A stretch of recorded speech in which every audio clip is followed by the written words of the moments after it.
Hello everyone, welcome along to this session all around safeguarding in esports. My name's Tom Dore and I'm the Head of Education for the British Esports Association. I'm also the Head of the Education Focus Group of the Global Esports Federation based out of Singapore, and I'm also still a teacher, and I've taught for the last 17 years across a full range of different schools, different settings. I have been a senior leader in schools. I was an assistant principal in charge of assessment and progress for a time. I've taught in alternative provision where young people go if they can't mainstream schools. And now I teach in the independent sector. So I teach King Edward School in Bath, which is an independent school, a highly selective independent co-ed day school, and one of the top 75 schools in the country. This session today, we're going to be talking about safeguarding in esports, a hugely important area, huge topic for us if we are working with young people in this space. We are going to talk about our responsibilities in this area, and I'm going to talk through some of the issues, the potential issues around safeguarding, and also give you some solutions, things that we are working on here in the UK around safeguarding to protect our young people. So a little bit about who we are and who British Esports are. So we were established in 2016. We are the UK's national body for esports. We're not for profit. We were established in 2016 with government support to really promote esports, to help educate the wider stakeholders around what esports actually is and what the benefits are of doing it. We focus very much on grassroots, on community esports, on working with young people and working within education.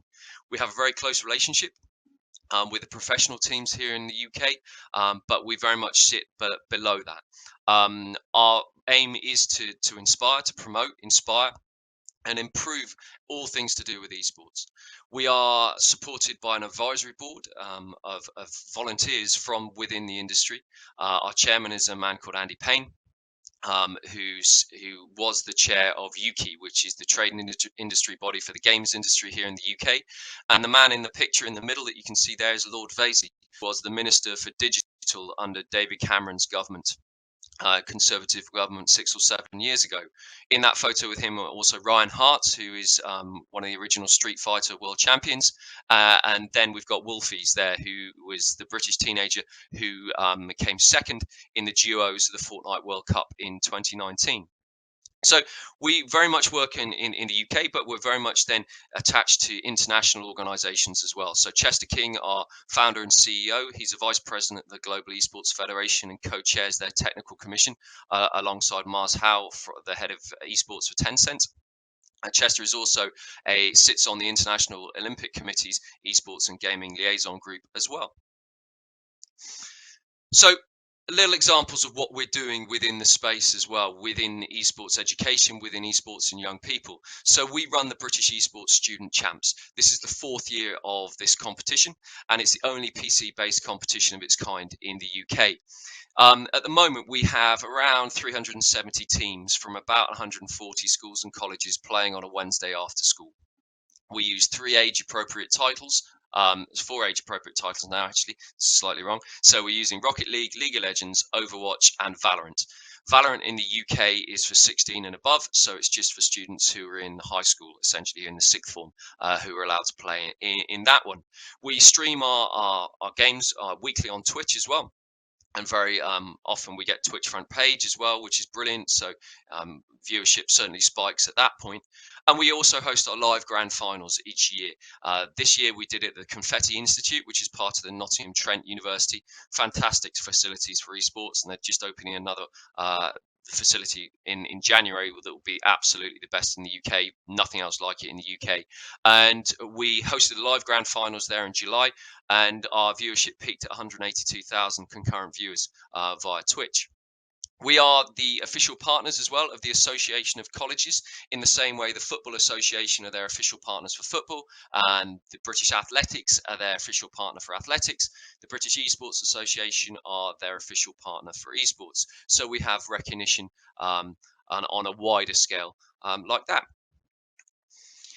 We also have written, and we've partnered with Pearson, the global learning organization, to write the first esports qualification of its kind in the world for 16 to 18-year-olds, the BTech in Esports. It's a real groundbreaking cross-curricular program that allows young people to really build skills and knowledge based around the esports industry, but also based around a huge wide range of different skills to do with business, to do with marketing, to do with social media, creative media, coaching, performance, health, nutrition. It truly is a cross-curricular qualification. It's approved by the Department for Education here in the UK.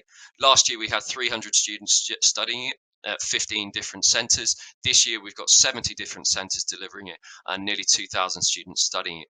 I know there will be other talks during the DELF around this, so please do tune in for that. We're also incredibly proud of the wider work we do to do with inclusion and diversity. We run a Women in Esports campaign to highlight participation, to highlight inclusion, diversity within the industry. We have partnered with the National Society for Prevention of Cruelty to Children, which I'll come back onto in a minute, linked to a parent and carer guide to give best practice around esports.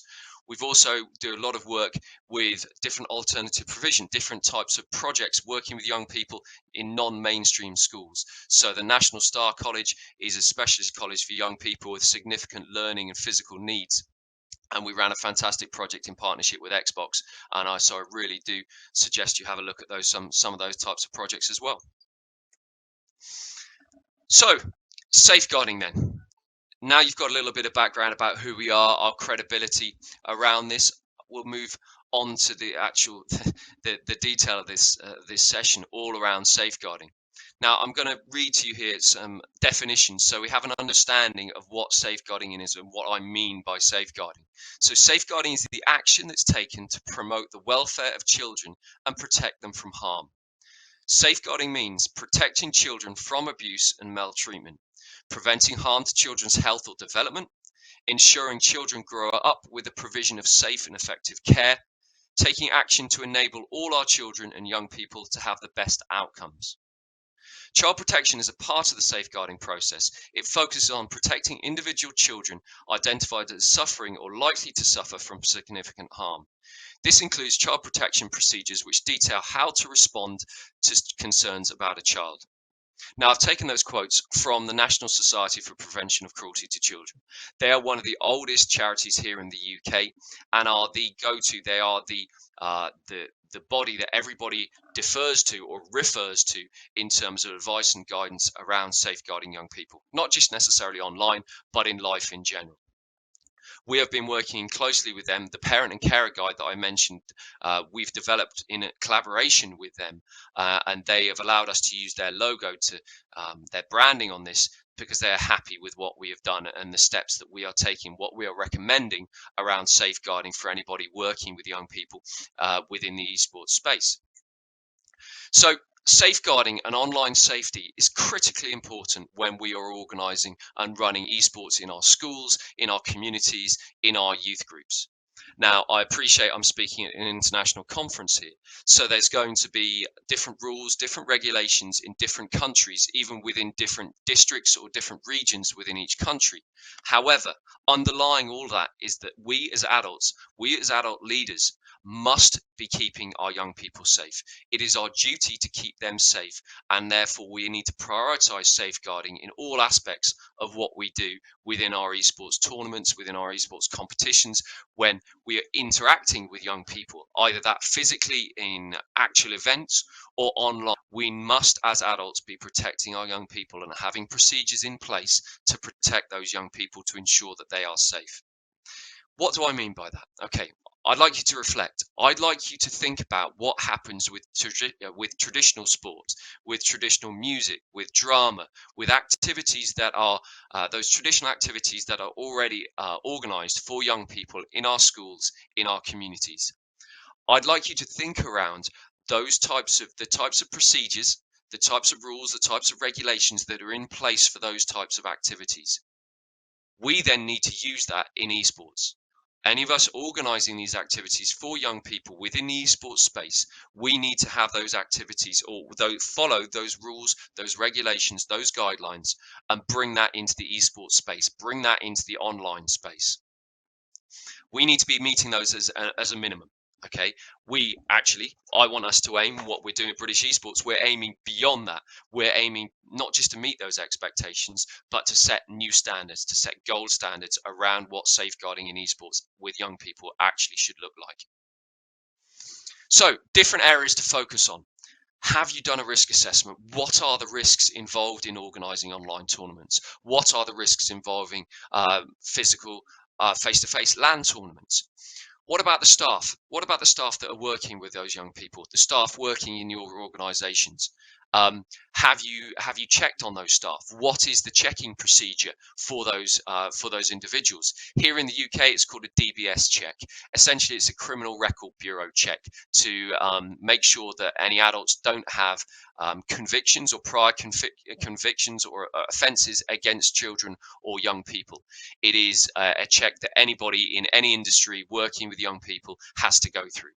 So, are you doing those sorts of checks in your country? We certainly are here in the UK on any adults working in our tournaments, and I'll talk to you a little bit more about that in a minute. What about third-party operators? For example, if you're using a separate tournament platform, what checks do they have in place? Are they checking on the staff who are going to be the admins, for example, or the people on social media? Have they checked on who those individuals are? Have they checked that they understand their roles and responsibilities when it comes to working with young people? What about communication? How are adults communicating with young people? Are they on their own in that position? Are they not? What about the practice and competitive play? Are there differences there? What about training and how that is handled? What are the risks involved with the training? If they are playing against wider unknown people on the internet, how are we making sure that they are appropriate people? What happens if something happens? During one of your tournaments, during one of your events, there is an issue around safeguarding with child protection. An adult says or does something inappropriate with young people. How do you deal with that? Do you have the procedures in place? Those are some of the issues. Here are some of our solutions as to what we are doing at British Esports here in the UK around this. Okay, so we have worked with the NSPCC to develop our own policies and procedures around this space. So we have systems in place that if a child discloses something, if a child says something to us about having been abused or somebody having said something or done something to them, we have procedures in place to know how to handle that situation, the procedures that we've got to follow, and the other external agencies like social care or the police that we then need to speak to. I am the designating safeguarding officer for the British Esports Association. That means these issues come to me. It's my responsibility to deal with that. I have then done extra training around what that actually means and the procedures that I have to follow. All our staff then have done this training, have done additional training around child protection and safeguarding. They understand what to do in different situations and who they need to contact if they have any concerns. All our staff have also had this DBS check, this criminal record bureau's check, so we know that they don't have any convictions for child abuse or any offences against children in their past. We have clear guidelines around communication between staff, between students, between teachers and students, between adults and students. And we have clear rules of conduct, codes of conduct, behaviour expectations that we set out at the start of our competitions that outline our expectations of what will happen and what we can control and what we can't control. So, for example, all our competitions are closed community fixtures or closed community games. So it's only the nominated home team will invite the nominated away team into a private lobby and their private games. We're not on, for example, battle royale games where you can be with 99 other random people from wherever in the world. It's not that. These are private games between two school teams being supervised by adult members of staff, adult teachers. Therefore, we can guarantee the identity of those individuals who are playing in the competition. We also clearly signpost to teachers, to other stakeholders like parents. We clearly signpost a range of other information, for example, like the parent and carer guides, so they can go to organisations like the NSPCC, like internetmatters.org, of which I'm sure there are relevant organisations to that in your countries, where they can go to get extra advice and guidance around online safety, around safer gaming. So there's a huge range of different things that we are doing. Are we perfect? No, we're not yet. We are still working towards this, and will always be working towards this to make the esports and gaming a safer space for young people. We have that duty of care, that responsibility over them. To finish off with, I would like you to now think about what you can do, having listened to what I've said. Reflect upon what you are doing in your countries, with your organisations, with the young people, with the schools, with the community groups, with the youth groups that you're working with.